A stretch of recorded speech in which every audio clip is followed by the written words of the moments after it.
Hi, I'm Mason. Today, we're gonna make lava lamps. I'm gonna make a cool chemical reaction. First, I'm gonna pour in vegetable oil. Next, I'll add water. Next, I'll add food coloring.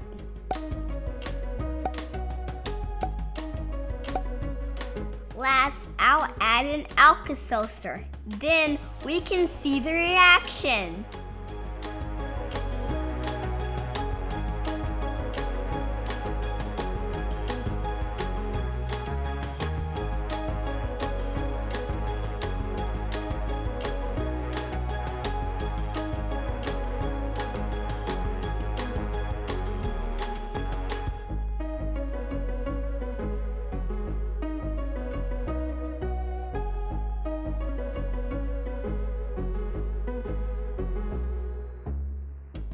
The tablet is water soluble. When it hits the water, it makes carbon dioxide. The bubbles shoot to the top because gas is lighter than liquid.